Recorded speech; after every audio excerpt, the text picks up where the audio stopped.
আমাদের যে রাষ্ট্র ব্যবস্থা, একজন মুসলিম হিসেবে আসলে আমাদের করণীয়টা কি? আমাদের কি নামাজ পড়ার জন্য আমরা একটা জায়গায় যাব এবং রাষ্ট্র ব্যবস্থা হিসেবে আমরা আরেকটা জায়গাকে ফলো করব?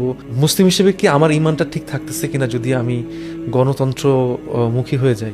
গণতন্ত্রমুখী বলে না, আমি যদি সমাজতন্ত্রে যাই, গণতন্ত্র যাই, রাজতন্ত্র যাই, যেইখানেই যাই, এখানে যদি আল্লাহ যে নিয়মটা দিছে সেটা মানা না হয় তখন ইমান থাকবে না। সোজা কথা। আমি আরো ক্লিয়ার করে বলি, অনেকে রাগ করবে আমার উপর। আওয়ামী লীগ, বিএনপি, এই সেই যেটাই সাপোর্ট করা হোক, এটা শরিয়া আইনের মধ্যে পড়ে না। যদি শরিয়া আইন ফলো করা না হয় তাহলে এটা হারাম মুসলমানদের জন্য। ইসলাম ধর্ম একটা পরিপূর্ণ ধর্ম, এর মধ্যে কোনো কিছু অ্যাড করা অথবা কোনো কিছু সাবস্ট্রাক্ট করার কোনো সুযোগ নেই। এখন মনে করি যে আমাদের ধর্মে আমরা এটাকে আরো বেটার করতেছি কোনোভাবে গণতন্ত্রের মাধ্যমে, তাহলে বোঝানো হচ্ছে যে আসলে আল্লাহর আইনের থেকে বেটার আইন আমরা